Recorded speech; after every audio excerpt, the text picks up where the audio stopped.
Hi everybody, welcome back to another episode of our Pocket Workshop Season 2. Today we're going to be talking about quite kind of a range of issues, but all surrounding this idea of fake news. Now some of you might be nodding along thinking, I know what fake news is, I've heard of fake news, but Zaynab, what is it? What is this idea of fake news? Right, so fake news is a term that's used in today's generation more than it has been ever used before, just because it's so popular today. It means deliberately sharing false information or false ideas on a mass scale. We'll talk about how or why that is done throughout our workshop. But as always, today we're going to be talking and discussing really important topics. And all you need for this session is a pen and a paper. Last session, we started speaking about this idea of free speech and hate speech, and defining that. And today we kind of want to delve deep into some of the tools or techniques that are used by media platforms in spreading false information and how we can tackle it as well. So to put your knowledge to the test, we wanted to start with a really quick activity to see whether or not you can spot fake news. So we've got a number of headlines, and all I need you to do is guess whether this headline is fake or real.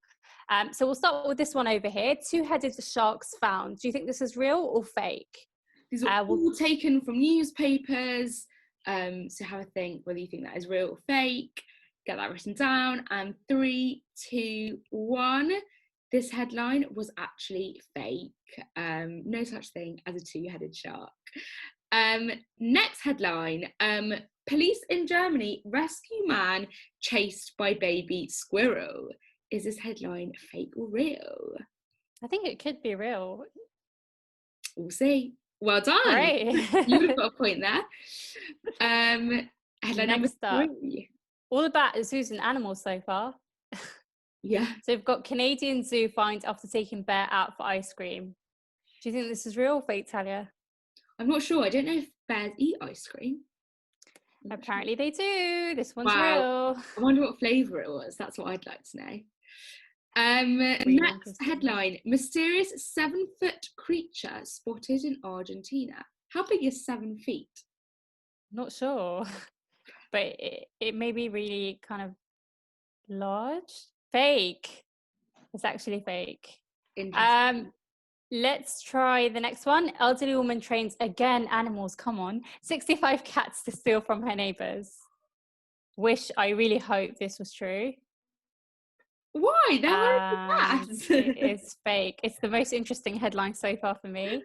And this was fake. And camel survives after losing half of its body.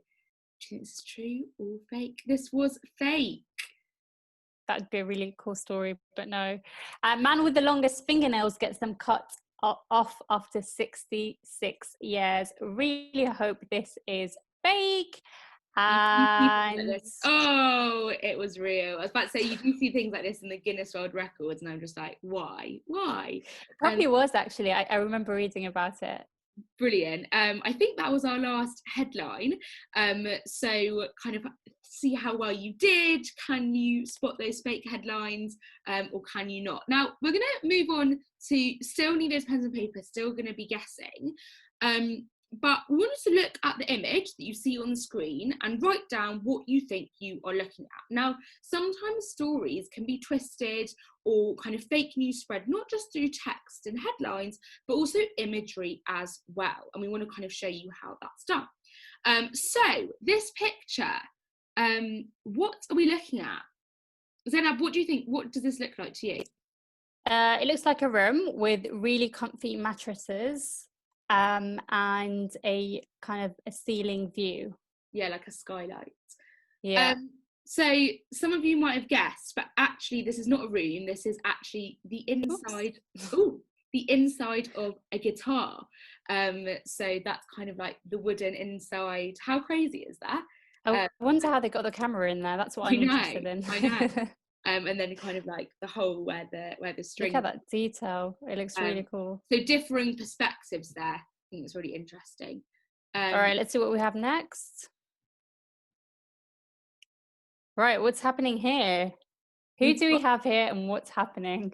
we've got Prince William coming out of a car and seemingly swearing, putting up his middle finger, and also looking quite angry, quite animated there. Is this Yep, what's happening? don't think so. So we've got another angle of kind of the same where Prince William was holding his fingers up. I believe this was after a football match and he was trying to show support for his team that scored 3 goals. Is that correct, Talia? I think so, yeah. It's so interesting though how that one picture, literally from 2 different camera angles, whole different story, right? I'm also really intrigued to see how he holds his 3, because that I know, really did look quite like he was strange. holding the middle finger up. Great, so let's see what we've got next. Right, it looks like some people may be camping, Talia. Yeah, campsite, nothing kind of suspicious about that. And then we've got a wider angle here. Maybe a few people now camping, Some family um, maybe some sort of gathering. camp. Yeah. Wow. So we've got way more tents now that are visible. Lots of vehicles on the sides as well. Clothes everywhere. Mm, I think this could either be maybe some sort of festival, a camping site, or even a refugee camp. yeah, so Um, this is actually a picture of a refugee camp. And I think what's so interesting is that when you zoom out of that picture, you know, at first it's just like a campsite. You don't know what it is, but you don't have the full picture there of what is happening. So another really interesting one. And I think what you could see so far is that depending on where you take that picture from, it completely changes the story. Yeah. And another example I'm going to show you, and it links back to kind of the topics that we usually discuss of kind of anti-Muslim hate specifically. I'm going to share this image with you here.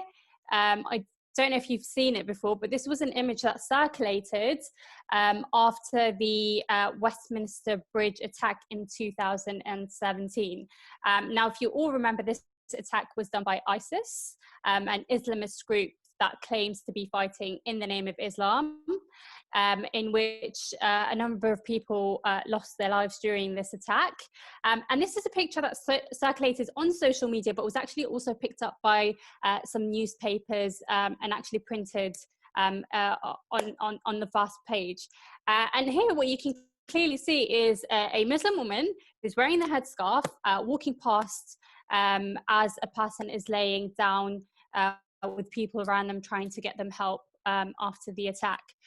Now, the argument was here that this Muslim woman was walking past carelessly, didn't even think to look to the side, didn't help the victims, and it was used as an image to firstly blame the Muslim community for terrorist attacks relating to Islamist groups, which obviously they have no links with. Yeah. But obviously to say, look at these Muslims, they come to this country, they empathize with terrorism and terrorists, and they don't support innocent people. Yeah. And it really led to increased anti-Muslim bigotry online, specifically on Twitter.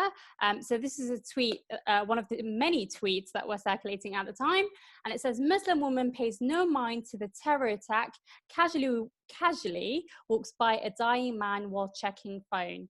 And it says, "Pray for London, #ban Islam." So they've used this image to justify discrimination towards Muslims and the fact that Muslims should be banned from the UK. And what's so problematic is what we've just seen before with those pictures, you know, with Prince William and with the campsite.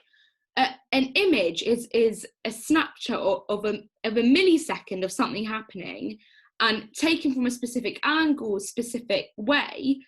If I saw this, that is what it looks like. It looks like she's on her phone. It looks like she's just walking by, and coupled with that tweet is kind of it kind of, you can see where people get those ideas from.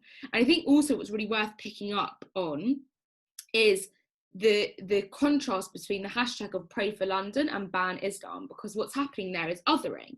We spoke about this in our season 1 of the Pocket Workshops, when groups are othered and they're made to seem like they're different. And this is the idea that the Muslim community isn't part of London or isn't part of the UK, and they're against London and the UK. And I think that that's so difficult as well. Also, Talia, in times where people are already feeling anxious, scared, fearful, it's really easy to sell these ideas to them. That coupled with an image that supposedly tells the story really changes the perception of people towards that community. This is the actual picture. The Muslim woman, like many others on that bridge, or in London, the UK, all around the world, was distressed and really upset about this, as you can see here. So really and truly, depending on where this image is taken from, it changes people's perceptions, and then using that with kind of specific headline to target the community really fuels this argument of anti-Muslim hatred. And I also think it's worth noting that this wouldn't have happened if it wasn't a Muslim woman. She is visibly Muslim, she's wearing a hijab. I'm sure there are hundreds of people who walked past this also visibly upset, wanting to get away because it's a very distressing situation. Also, when something like this happens, often the police move people away because they don't want lots of crowds. And you can understand why this has been picked up and she has been kind of blamed and scapegoated.